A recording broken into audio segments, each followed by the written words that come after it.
is video number 2, and we're going to continue where we left off. So in video number 1 we did all our base layer with the markers, and the next video that we're going to do, number 2, using these two colors, pink and green, we're going to pick up the highlights, all the white spaces that you left with your with the base layer. We're going to fill in those white spaces now with these two colors. So for the area that we're going to color in very much the oranges and like kind of the sunset colors, we're going to use this green, which is the polychromo color. It's number 162. It's light phthalo green. It's also called true green. This one of mine is called true green. And all the other areas, all on the edge here where we've got the chiffon flounce and the fans, we're going to use pink, and I've chosen the light pink purple. It's number 128. It's quite a nice strong pink.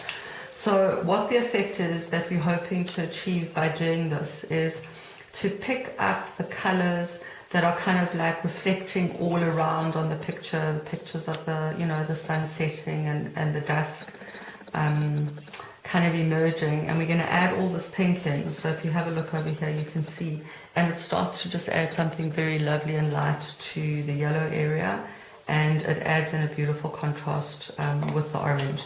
So I'm going to start with the green because it's the least area that we have to do. I've done the one side, and so I'm going to show you on the other side.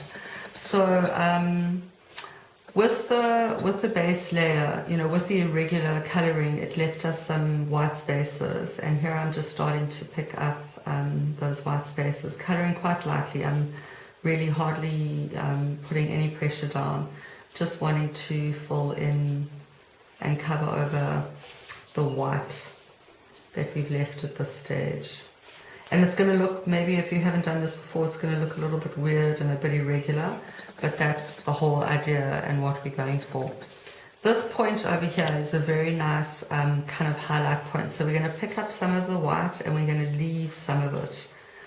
Bennett's drawn this really beautifully so that, you know, you can see, like for example over here where the folds are, there's some really lovely highlights. So we're going to capture some of that as well.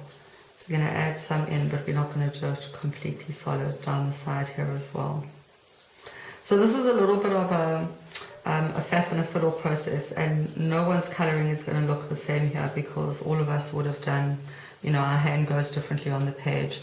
So you need to just really have a look and find your white spots or streaks that have been left and colour them in with you know, with your green here quite lightly.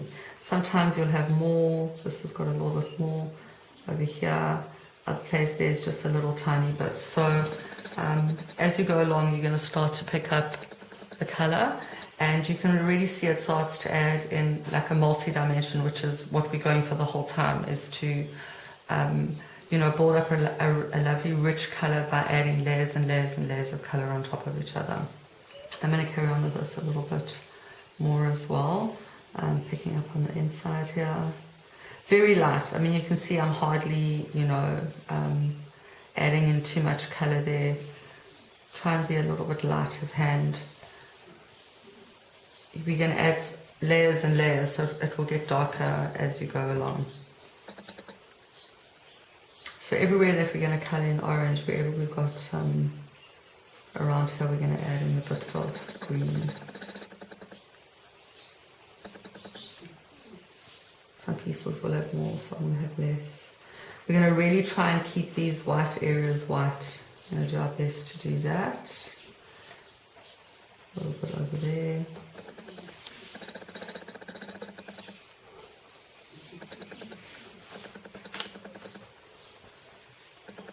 I'm doing this to the buttons. You can see I've done that already. And then on the inside of the gloves here.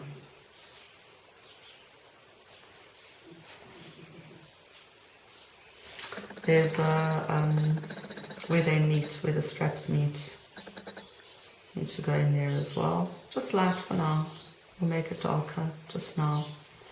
It's kind of like you're reserving space for a color.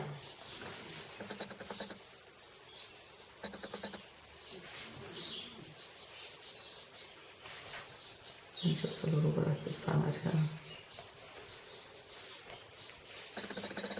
Don't forget to go in the side of the collar and the shirt here as well, like the ruffle of the top shirt, the blouse, the different words we all use.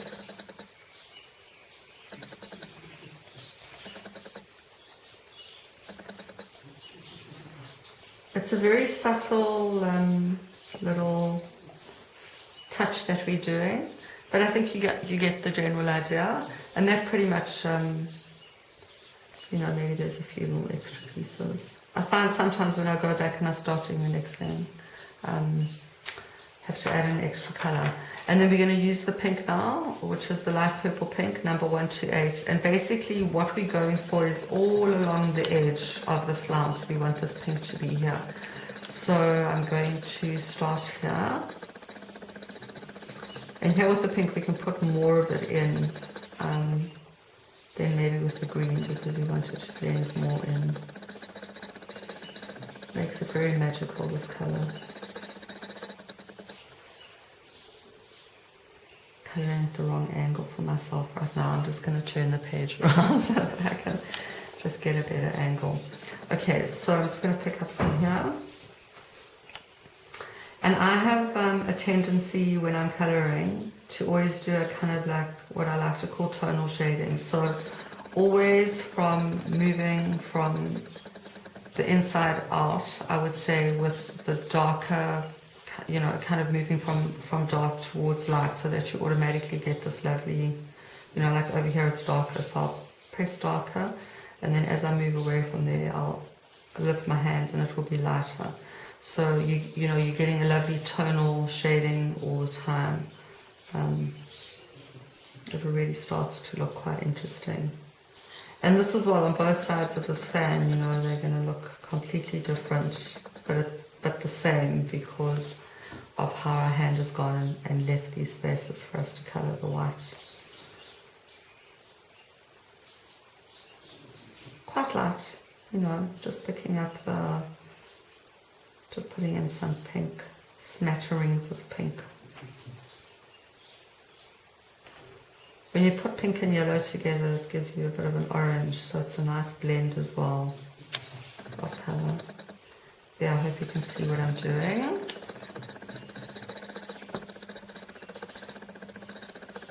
Okay, there's a bit darker, I'll go in there.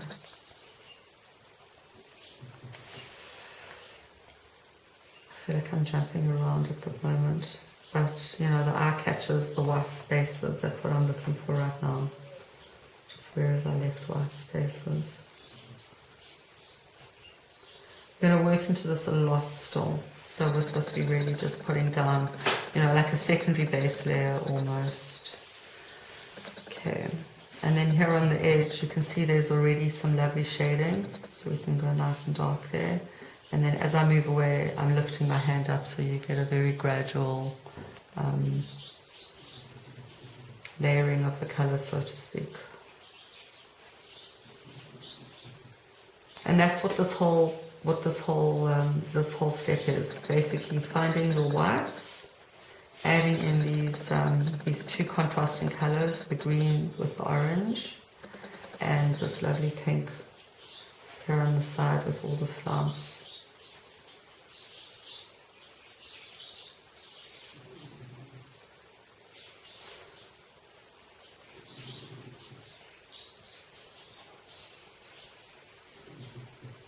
There we go.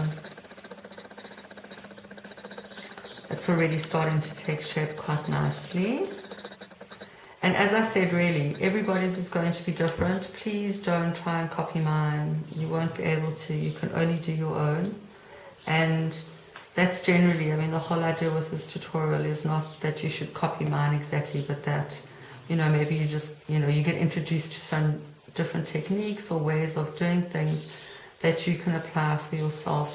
Everyone's coloring style is different, so it's about learning a new technique and allowing your own style to come through rather than trying to copy mine. Okay, we're going to just go in here a bit as well. want this to be quite light on the side there, just a bit. And then on this bottom piece as well, we're going to pick up the bits of pink where we find ourselves with white streaky spaces. And then really while you're doing this, you're blending the color in so that you don't have, very severe stop-starts of color, rather that the color is blended in to what's around it. It means just taking it a little bit further in. Okay. So let's see. Oh, and up on the top here as well.